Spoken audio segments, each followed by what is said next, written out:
একজন বললেন, সময় খুব খারাপ যাচ্ছে, বাড়িতে অশান্তি, বাড়িতে নানান বিপদ হচ্ছে। কি বললেন শেষে আচার্যদেব? জানতে হলে ভিডিওটি দেখতে থাকুন। বারাসাত থেকে আগত এক দাদা নিবেদন করলেন, তার সময় খুব খারাপ যাচ্ছে। ভাদ্র মাস আসলেই বাড়িতে নানা সমস্যা দেখা যায়। লোকজন, পরিবার সবার সাথে ঠিক এই সময় প্রতি বছর কিছু না কিছু অশান্তি হয়। এই বছর ভাদ্র মাসেই তার ভাড়ার ভ্যান গাড়িটি অ্যাক্সিডেন্ট করেছে। অপ্রত্যাশিতভাবে আগুন লেগে গেছে। শেষে আচার্যদেব বললেন, তুমি মানুষ, তুমি জন্তু নও। সেই সত্যটা তুমি জানো তো?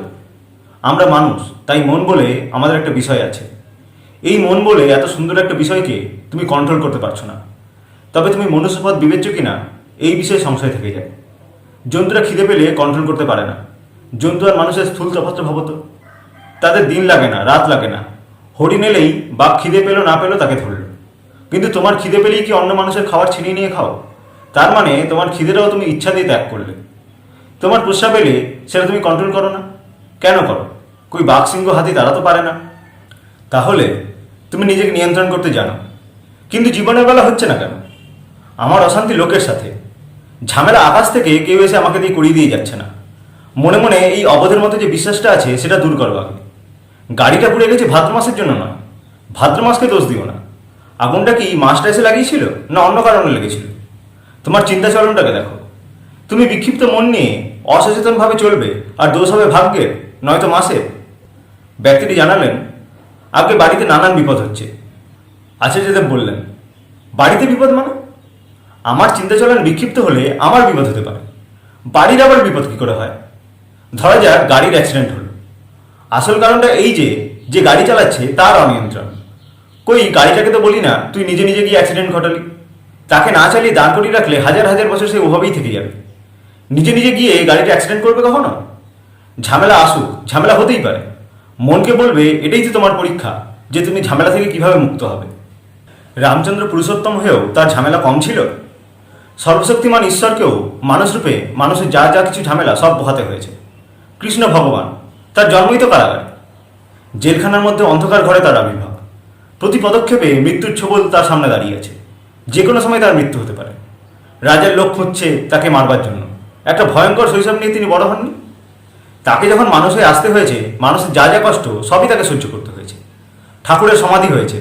আমরা কয়লার আগুন দিয়ে তার গায়ে চিপে চিপে দেখেছি ওটা সমাধি নাকি নাটক করে আছেন। আর আমরাও তো মানুষ, আমাদের দুঃখ কষ্ট থাকবে না এটা কে বলেছে? তারা প্রত্যেকে কষ্টের সাথে লড়াই করে দেখিয়ে গেছেন পৃথিবীটা হেরে যাওয়ার জন্য নয়। তুমি যা ভজবে, ভজা মানে প্র্যাকটিস করা, সেই রকমই হবে। তুমি নেগেটিভ বলবে, নেগেটিভ ভাববে, নেগেটিভ দেখবে, আর ভাববে জীবনটা তোমার পজিটিভ হবে। তুমি তোমার কামনা, তোমার ইচ্ছা, তোমার সংসার, তোমার উপার্জন এইসবের মধ্যে সারাদিন নিজের ধান্দা নিয়েই আছো। কিন্তু একটু ঠাকুরকে নিয়ে চলার অভ্যাস কখনো করে দেখেছো কি? দিনের মধ্যে কতবার তুমি ঠাকুর তুমি আমার মনের মধ্যে রয়েছো এই কথাটা ভেবেছো? ৮৬,৪০০ সেকেন্ডের মধ্যে ঠাকুর তুমি কতবার আমার মনের মধ্যে আসছো এই কথাটা কখনো ভেবে দেখেছি আমরা? শুধু তো এটা করবো ওটা করবো, এর জন্য এটা করবো, ওর জন্য সেটা করবো, এইসব ছবিগুলোই আসে। ঠাকুরের ছবি কতবার আসে মনের মধ্যে? একটা গল্প বলি। অনেকদিন আগে এক দাদা এসে বললেন, আমার ৪ বছরের ছেলে অকালে মারা গেল, আমি ঠাকুরকে ছেড়ে দিয়েছি তারপর থেকে। তখন আমি তাকে একটা প্রশ্ন করি, ছেলে মারা গেল, তাতে কি আপনি খাওয়া, শোয়া, সংসারের কাজ সব কিছু ছেড়ে দিয়েছেন? শুধু গুরুকে ছেড়েছেন। গুরু মানে গুরুত্বপূর্ণ যিনি, কিন্তু আপনি আপনার কাছে সবচেয়ে ইম্পর্টেন্ট, সেটা ভালো কথা। আমি না থাকলে ধর্ম কি, কর্ম কি জানতাম? এই সংসারই বা কি, কিছুই জানতাম না। কিন্তু নম্বর 2 কে ছিল? আপনার ছেলে আর গুরু। তার মধ্যে আপনি নিলেন মৃত ছেলের শোকটাকেই আগলে রাখবেন। গুরু সরে গেল জীবনের তালিকা থেকে। নম্বর 3-এ নিশ্চয়ই আপনার বউ। নম্বর 4-এ আপনার উপার্জন। নম্বর 5-এ আপনার লোক সামাজিক যা কিছু। 6 নম্বর 7 নম্বরে আসছে গুরু। আর আপনি বলছেন যে আমি তোমাকে ভালোবাসি। তবুও জীবন দুঃখময়। আপনার কর্মের তালিকার কোনো জায়গায় আপনি দেখান যে জীবনটাকে সুখের করার জন্য আসল কাজটা আপনি করেছেন। আগে তাকে রাখার কথা, তাকে রাখিনি।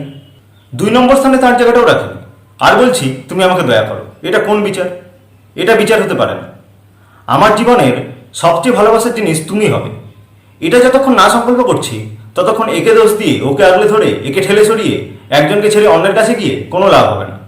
জীবন দুঃখময়ই থাকবে। যদি এর থেকে মুক্তি চান, হাতি ঘোড়া কিছুই করতে হবে না। সারাদিনে যা কাজ করা হয় তার মধ্যেই শুধু জব করতে থাকা মনে মনে।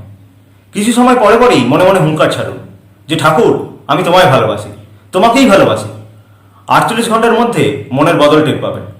চোখের সামনে দেখতে পাবেন আমি কি কি পারি আর কি কি পারি না, আমাকে জীবনের জন্য কি কি করতে হবে আর কি কি করব না। মাত্র 48 ঘন্টার মধ্যেই বুঝতে পারবেন জীবনটা কত সুন্দর। এরপর বারাসাতের ব্যক্তিকে উদ্দেশ্য করে বললেন, যাও লেগে থাকো জীবনের কাজে। হয় না, পারি না, পারবো না, ভাগ্য, দুর্ভাগ্য, মাস, তিথি এসব মাথা থেকে বাদ দিয়ে ঠাকুরকে নিয়ে চলো। সূত্র আলোচনা জানুয়ারি 2024। জয়গুরু।